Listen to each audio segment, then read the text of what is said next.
Queridos, hoje me foi dado um tema para conversar com vocês. Pediram para eu compartilhar um pouco com vocês sobre o mandamento mais importante. O primeiro mandamento, que é o mandamento do amor. Eu acredito que em nossa realidade, em nosso dia a dia, como cristãos, como seguidores de Jesus, o tema do amor, ele aparece de forma muito recorrente.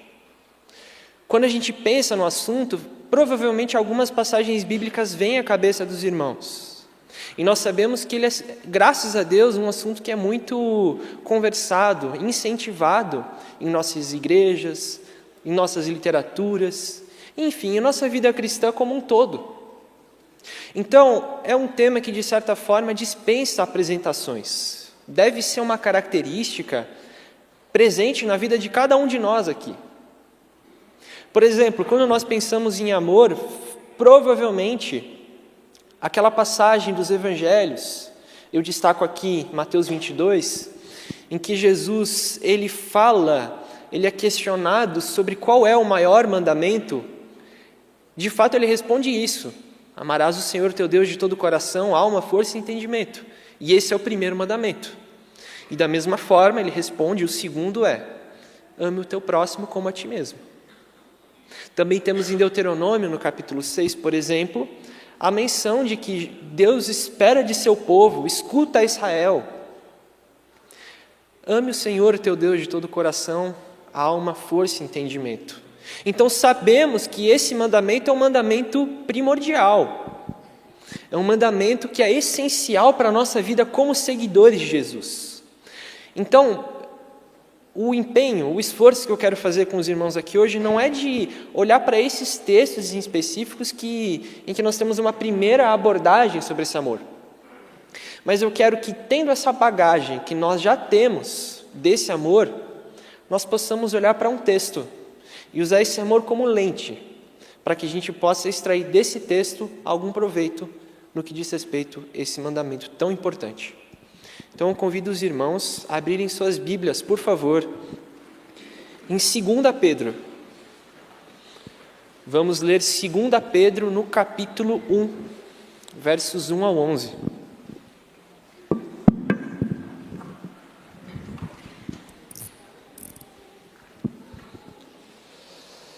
Segunda Pedro, bem pertinho de Apocalipse. Vamos ler capítulo 1, verso 1 ao 11.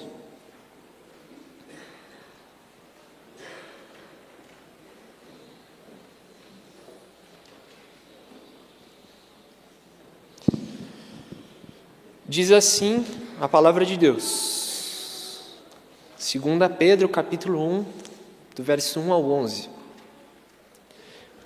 Simão Pedro, servo e apóstolo de Jesus Cristo, aqueles que, mediante a justiça de nosso Deus e Salvador Jesus Cristo, receberam conosco uma fé igualmente valiosa. Graça e paz lhes sejam multiplicadas pelo pleno conhecimento de Jesus e de Deus, nosso Senhor. Seu divino poder nos deu todas as coisas de que necessitamos para a vida e para a piedade, por meio do pleno conhecimento daquele que nos chamou para a sua própria glória e virtude. Por intermédio destas, ele nos deu as suas grandiosas e preciosas promessas, para que por elas vocês se tornassem participantes da natureza divina e fugissem da corrupção que há no mundo causada pela cobiça.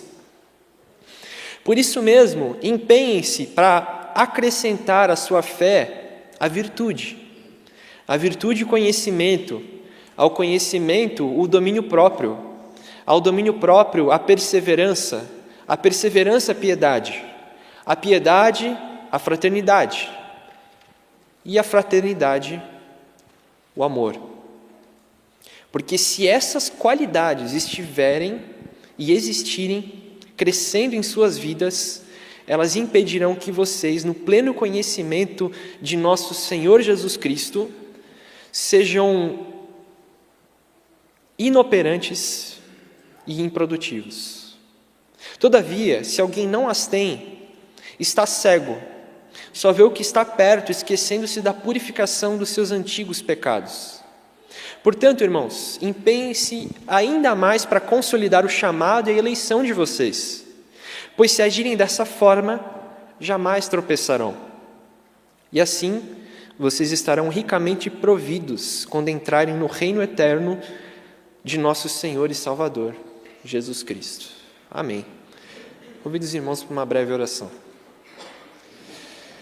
Deus querido, te agradeço, Pai, por tua palavra lida. Te agradeço porque o Senhor falou por intermédio do seu servo, apóstolo Pedro. E eu peço que a gente possa olhar para esse texto que o Senhor mesmo inspirou e que a gente possa tirar algum proveito, Senhor. Que de fato o Senhor abra os nossos corações, abra os nossos ouvidos, a fim de que todos sejamos edificados, inspirados e motivados por tua palavra, meu Deus. Nos ajuda a pensar nisso que é esse mandamento tão essencial, o amor. É assim que nós oramos no nome de Jesus. Amém. Pois bem, meus irmãos, diante da leitura que a gente fez desse texto, eu quero propor o seguinte. Nós estamos diante de um texto que pode nos enriquecer, trazendo algumas implicações sobre o que é esse amor. Como que a gente pode aplicar esse amor dentro do nosso conceito, dentro da nossa vida cristã? Quais são as implicações que ele traz para a nossa vida? Então, olhando para o texto, eu quero separar para os irmãos aqui 3 implicações distintas. A primeira implicação que eu separo aqui é a implicação de que o amor, ele é algo definido. O amor, ele é algo objetivo, algo que a gente consegue encontrar a forma dele e não ter dúvida nenhuma do que ele significa e do que ele é. Por que é interessante a gente pensar nisso? Primeiro, porque nós estamos vivendo em um contexto, atualmente, em que existem muitas definições distintas de muitas coisas. E o amor não escapa disso. Existem muitas definições diferentes do que significa o amor.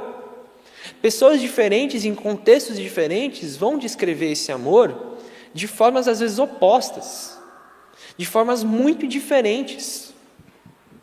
Isso acontece em parte, meus irmãos, porque nós vivemos em um contexto marcado por uma corrente de pensamento chamada pós-modernismo, que se define como a negação de toda possibilidade de unidade e objetividade para qualquer verdade que exista.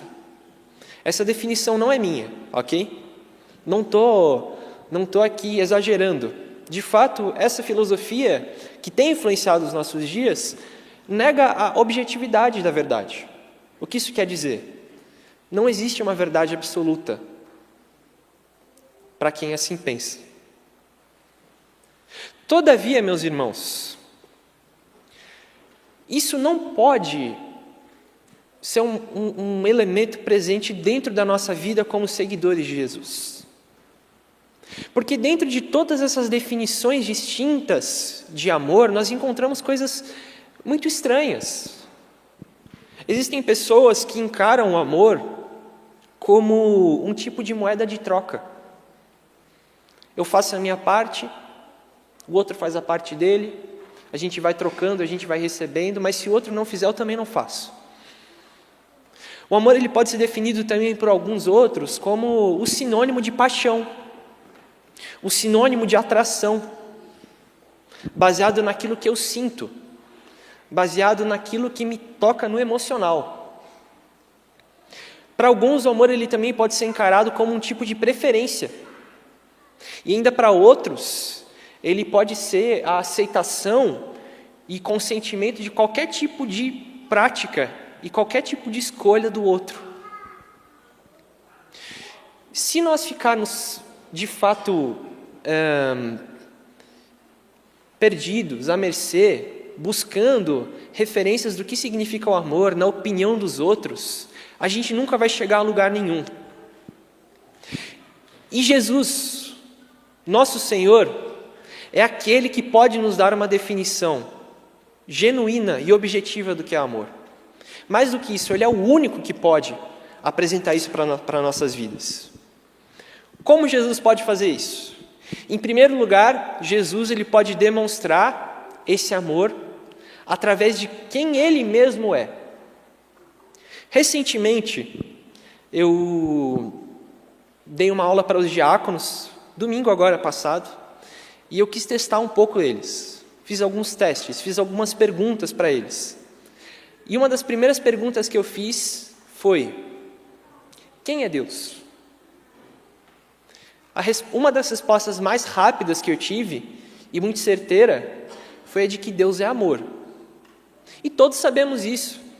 Sabemos que em 1 João, capítulo 4, de fato está escrito: Deus é amor. E essa é a realidade. É a realidade de que na própria essência, na própria aparência, ou na própria naquilo que é intrínseco de Deus, nós encontramos a definição de amor. Por que o apóstolo Pedro ele traz esse raciocínio para a gente? A gente encontra no versículo 3 que uma seguinte descrição.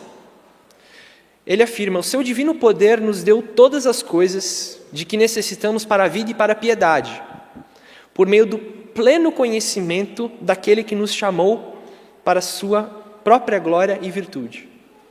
Através da revelação desse que se revelou, desse que é Jesus, desse que trouxe a solução para os mistérios da fé, nós encontramos uma definição definitiva, uma definição objetiva dessas virtudes. E nela destaca o amor. Esse Deus, Ele é absolutamente verdadeiro. Esse Deus, Ele é absolutamente imutável. E nesse sentido, quando nós pensamos nele como referência para o amor, nós podemos ter toda a tranquilidade. O que eu estou querendo dizer com isso, meus irmãos? Deixa eu exemplificar. Eu tenho uma irmã, Manu, tem 12 anos. Cadê? Bom, tudo bem, não estou vendo. A Manu, ela gosta muito de desenhar. Eu acredito que talvez muitos aqui também gostem de desenhar. E às vezes, quando ela está desenhando, ela está procurando alguma coisa para poder fazer o desenho dela de forma concreta. Conseguir ter uma referência para aquilo que ela está desenhando. Então, se ela está desenhando um personagem de algum jogo, personagem de algum desenho, ela joga na internet e coloca ali: personagem tal, fotos. Ela pega a foto daquele personagem e ela tem uma referência para olhar e ela faz o desenho dela. Os artistas fazem isso. Um artista que quer, por exemplo, desenhar uma paisagem específica, ele não pode tirar da própria cabeça. Ele precisa ir para algum lugar, encontrar aquela paisagem e ter a referência para desenhar aquilo. Da mesma forma, meus irmãos, se nós estamos procurando uma referência de qual é a aparência do amor, de onde nós encontramos ele está em Deus. Deus é a referência, o ponto central em que nós encontramos essa descrição do amor. Mas uma segunda forma que nós encontramos essa definição do amor em Jesus está no fato de que Ele mesmo descreve esse amor com suas palavras e com as palavras dos apóstolos que Ele inspirou. Resumidamente, nós vemos em alguns momentos da Bíblia o amor sendo descrito.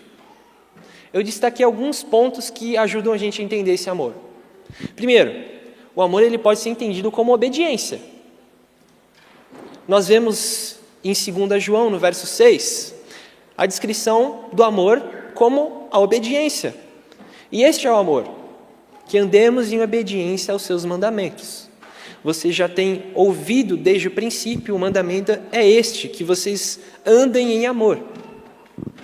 O amor tem essa característica da obediência. O amor ele também pode ter a característica de ser sacrificial, de ser algo que não necessariamente vai me beneficiar em todos os momentos. Às vezes, para amar, eu preciso abrir mão de algumas coisas.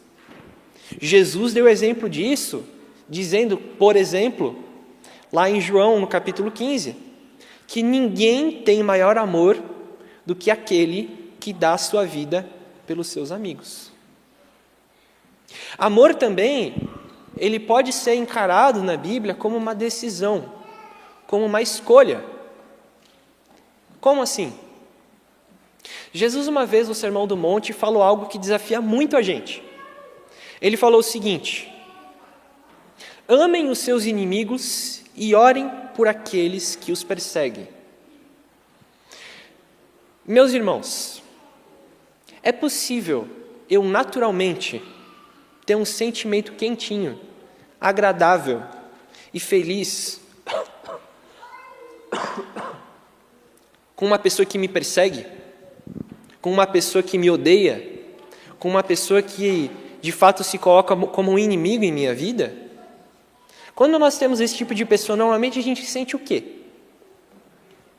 A gente sente raiva, a gente às vezes quer se vingar, às vezes a gente sente indiferença. Mas Jesus ele está falando, amem os seus inimigos e orem por aqueles que os perseguem. Isso significa que a gente não tem que partir daquilo que é natural nosso, não. A gente não tem que partir daquilo que é a minha emoção, o meu sentimento. Se eu quero amar aquela pessoa, eu preciso tomar uma decisão. Existem outros elementos, outras características que nós encontramos nas palavras de Jesus sobre o que é esse amor. Mas, pois bem, em terceiro lugar, a gente entende também que esse amor, ele se demonstra através das atitudes do próprio Deus, das atitudes de Jesus. Então, o próprio Deus é amor, e nós conhecemos o amor por quem Ele é. Também, o amor se encontra nas descrições, nas palavras de Jesus, mas também nas ações dele. Em alguns momentos a gente vê o seguinte: Deus demonstra o amor dele de forma frequente através do perdão. Sabemos que nós temos um Deus que é fiel e justo para nos perdoar. Deus ele também pode demonstrar o amor dele para nós através da reconciliação e da comunhão dele conosco. Aqueles que já foram ou que ainda são embaixadores do rei conhecem muito bem aquela passagem que a gente tem como divisa, que é de 2 Coríntios 5, 20, certo?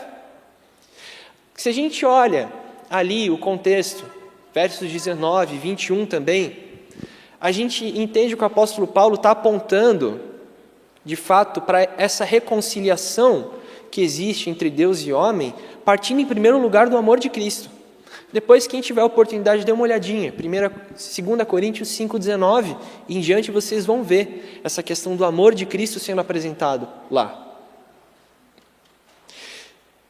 E nessa reconciliação e nessa comunhão nós encontramos também o amor de Deus. E Deus ele demonstra esse amor também através, às vezes, da disciplina. Temos na palavra de Deus que o Senhor disciplina quem ama e castiga todo aquele quem aceita como filho. Da mesma forma que um pai, como temos muitos hoje aqui, às vezes precisa dar uma bronca no seu filho, precisa dar um castigo, às vezes precisa tirar o celular, às vezes precisa proibir ele de fazer determinada coisa para que ele seja disciplinado. Mas o intento, a intenção, o motivo por trás é o amor e não o sofrimento desse filho. Pois bem, meus irmãos, então, sabendo de todas essas coisas, a gente não precisa se assustar quando a gente vê uma descrição tão interessante como essa que o apóstolo Pedro faz no versículo 4, quando ele diz o seguinte: que por intermédio destas ele nos deu as suas grandiosas e preciosas promessas, para que vocês se tornassem, olha que estranho, participantes da natureza divina e fugissem da corrupção que há no mundo causado pela cobiça. Tendo em vista isso tudo que a gente falou, como que a gente encara essa questão de sermos participantes da natureza divina? Evidentemente que isso não quer dizer que em algum momento nós vamos nos tornar como Deus é e compartilhar a essência divina dele. Não é o caso. Mas, de fato, quando a gente tem comunhão com aquilo que é intrínseco de Deus, com aquilo que é da natureza dele, nós estamos pensando em, de fato, dividir, conversar com esses atributos comunicáveis de Deus, ou com essas coisas que Deus tem, que nós também podemos ter, por sermos a imagem dele. E o destaque maior que eu faço aqui hoje com vocês, evidentemente, é o amor. Deus não só ama, mas Deus é amor. E tendo comunhão com essa natureza divina, nós encontramos o verdadeiro sentido do amor. Uma segunda implicação, meus irmãos, que nós temos sobre o amor, olhando para esse texto, além desse amor ser objetivo, é que esse amor, ele também é um fundamento. O amor, ele é uma base que possibilita todas as outras qualidades da nossa fé. Sem o amor, é impossível alcançar as outras qualidades de nossa fé.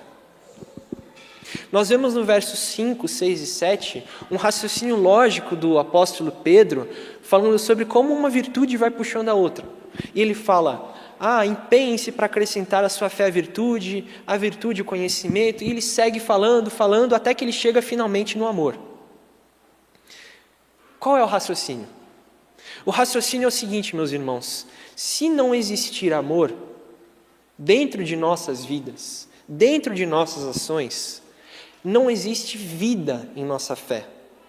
Não existe virtude que seja verdadeira. Não existe boa ação.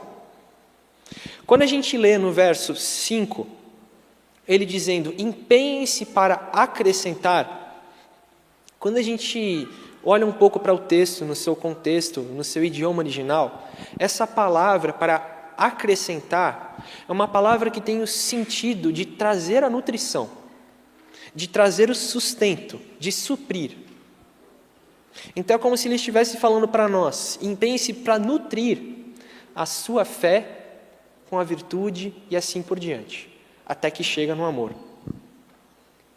Em última instância, quando a gente olha para os versículos 5, 6 e 7, uma coisa vai nutrindo a outra. A fé, ela é nutrida pela virtude. A virtude é nutrida pelo conhecimento. E quando a gente chega no último elemento do versículo 7, identificamos que tudo isso é nutrido, sustentado, alimentado pelo amor. Nós encontramos a definição perfeita, a plenitude da fé, em última instância, quando ela é nutrida pelo amor.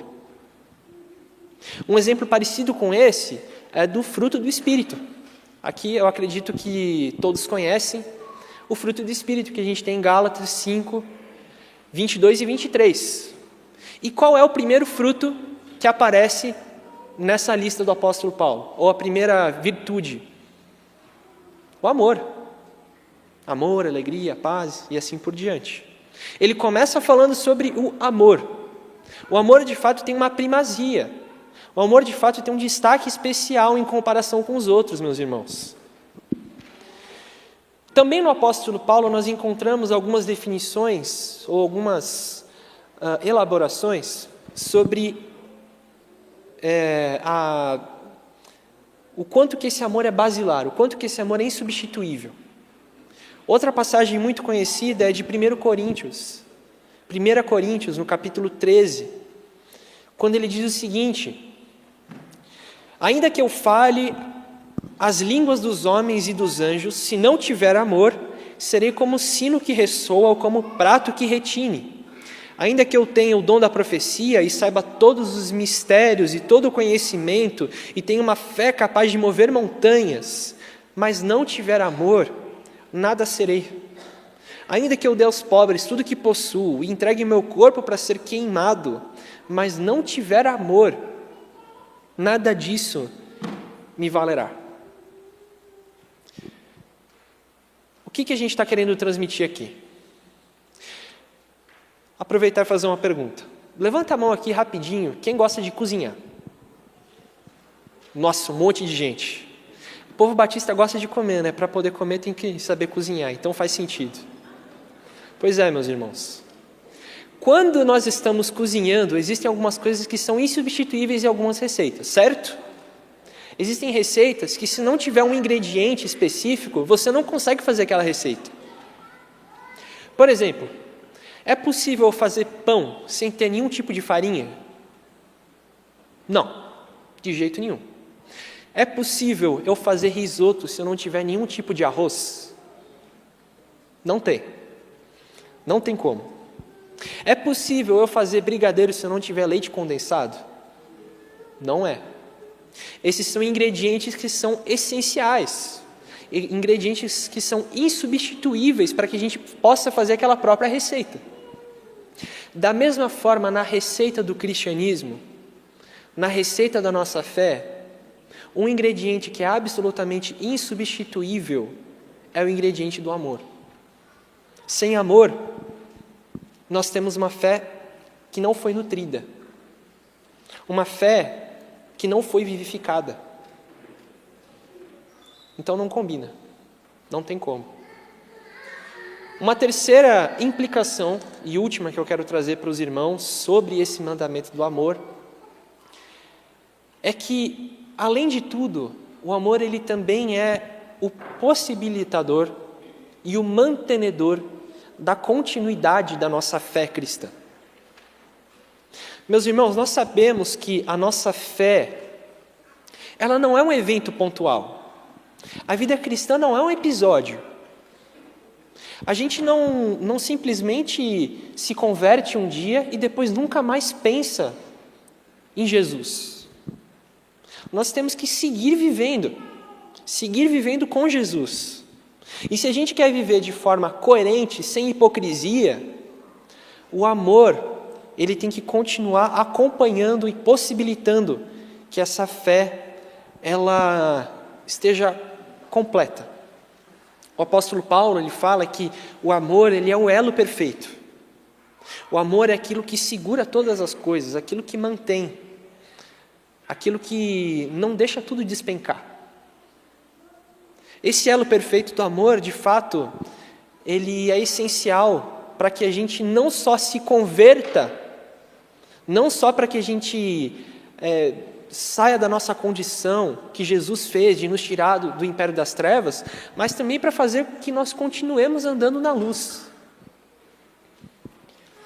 Um exemplo para vocês é o seguinte: já que nós estamos aqui, Dia dos Pais, eu acho que esse é um sentimento que muitos vão entender. Um pai e uma mãe, eles podem simplesmente amar o seu filho enquanto ele está no ventre da mãe? Enquanto ele está sendo gerado ali naquele ventre, gestacionado, tá certo falar assim? Enfim. Não pode, certo? Quem ama um filho não ama só enquanto ele está no ventre da mulher.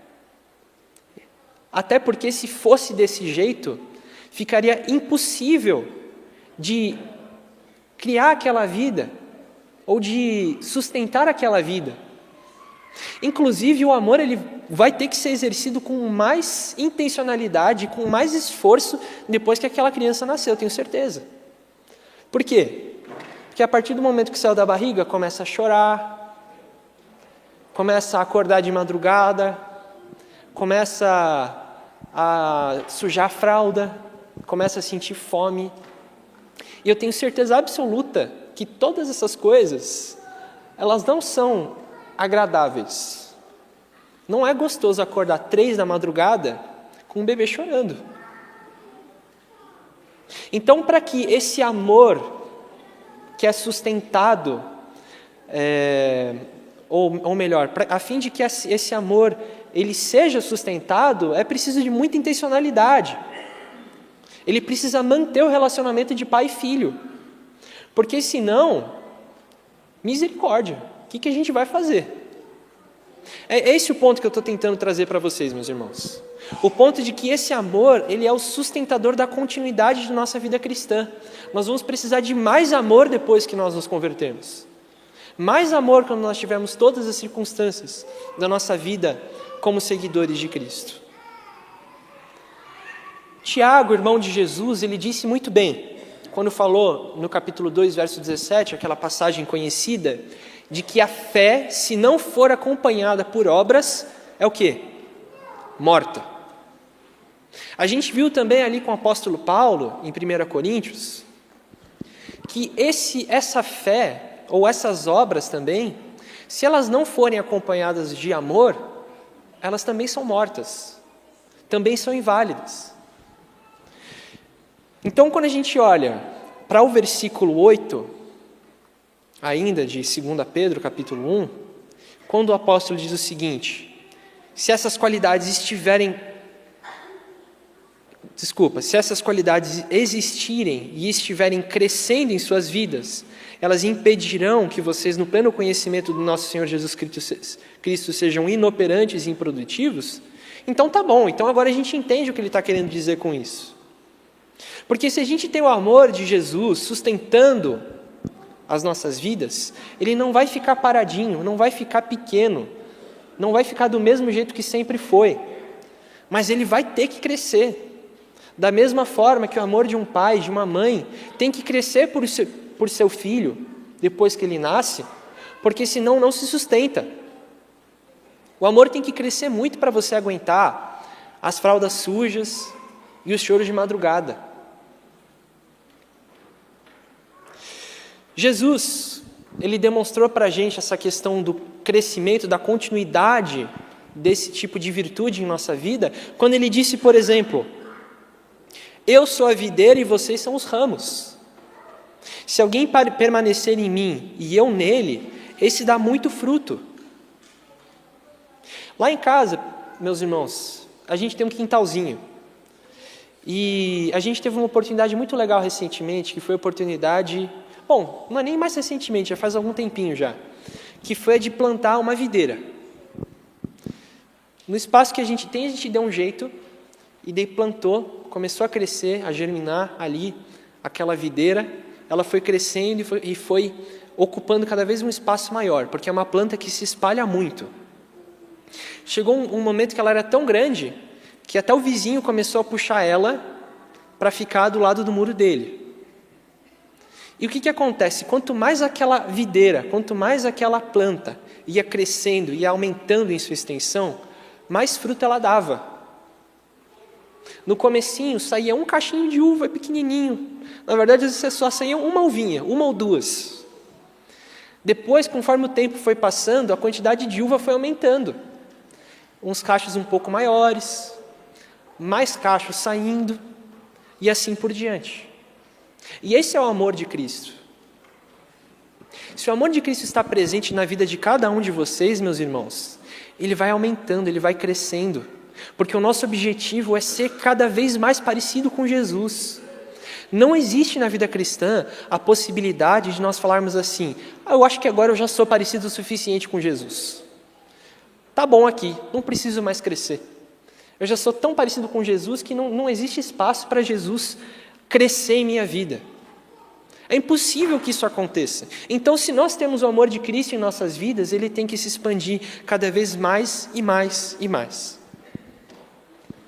Depois, quando a gente olha, e com isso eu já começo a caminhar para a conclusão, quando a gente olha para os versículos 10 e 11, nós temos a seguinte afirmação do apóstolo Pedro: portanto, irmãos, empenhem-se ainda mais para consolidar o chamado e a eleição de vocês, pois se agirem dessa forma, jamais tropeçarão, e assim vocês estarão ricamente providos quando entrarem no reino eterno de nosso Senhor e Salvador Jesus Cristo.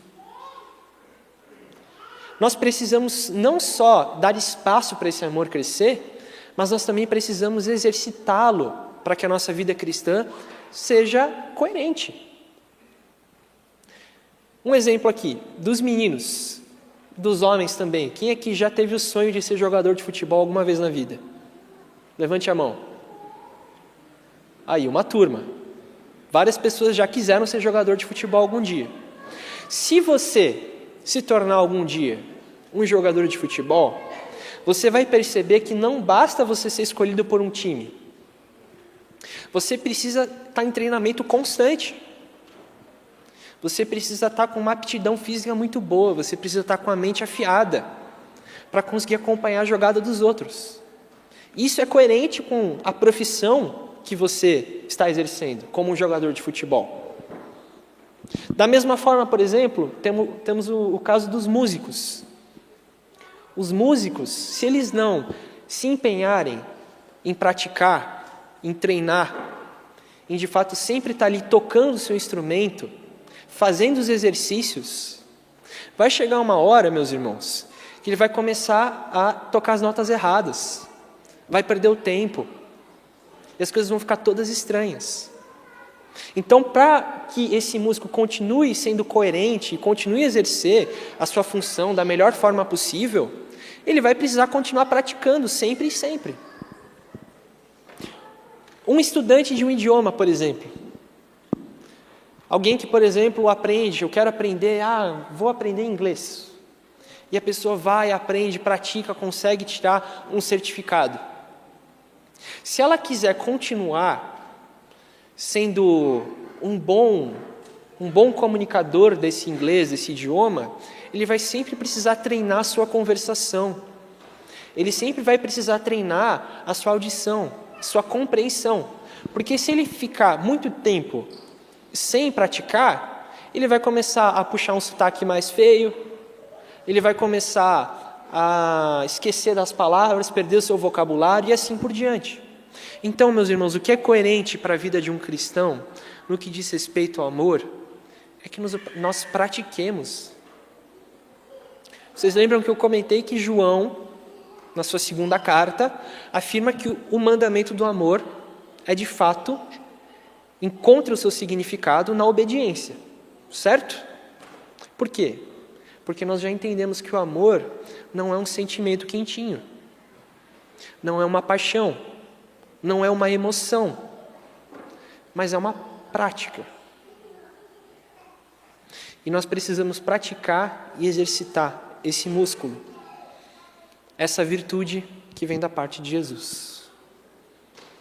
Pois bem, meus irmãos, passamos por todos esses pontos, todas essas implicações que o amor tem para a nossa vida, e só relembrando, hoje a gente viu que esse amor, que é um dom de Deus, um presente que vem da parte de Jesus, é uma expressão do próprio ser de Deus em nossas vidas.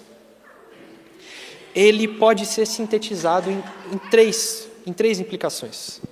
Primeiro, que ele é objetivo e definido em Jesus.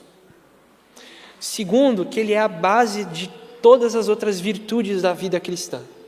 E terceiro, que ele é o sustentador e o mantenedor de nossa vida e de nossa fé.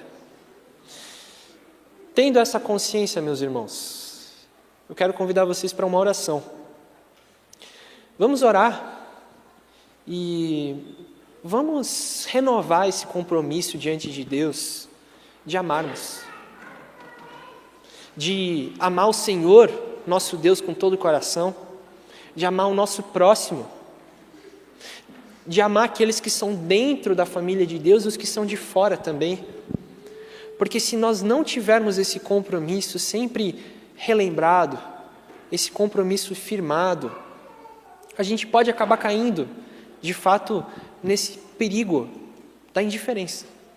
E a última coisa que eu quero que os irmãos vivenciem depois de tudo isso que a gente refletiu hoje, é de fato a indiferença. Então oremos. Deus querido, Pai amado, te agradeço por Tua palavra, te agradeço por Teu povo, te agradeço por Teu amor, meu Deus. Hoje, diante desse texto que nós lemos, Senhor, eu peço que o Senhor nos ajude a fazer isso que o apóstolo Pedro falou, de sermos participantes da natureza divina, de sermos participantes disso que é muito próprio do seu próprio ser, que é o amor, meu Deus. Nos ajuda a olhar para Ti e encontrar a referência verdadeira desse amor. Nos ajuda, Pai, a amar intensamente, a amar de fato intencionalmente e amar de forma que honre aquilo que o Senhor mesmo nos explicou que é o amor. Nos ajuda, Pai, a sempre renovar esse compromisso, meu Deus. Esse compromisso de Te querer, de Te buscar e de ser parecido com o Seu Filho. Porque sabemos que imitando Jesus, certamente nós amaremos. É isso que eu peço em primeiro lugar, meu Deus, para a minha vida, mas também para a vida desses irmãos queridos que temos aqui hoje, meu Deus. No precioso nome de Jesus.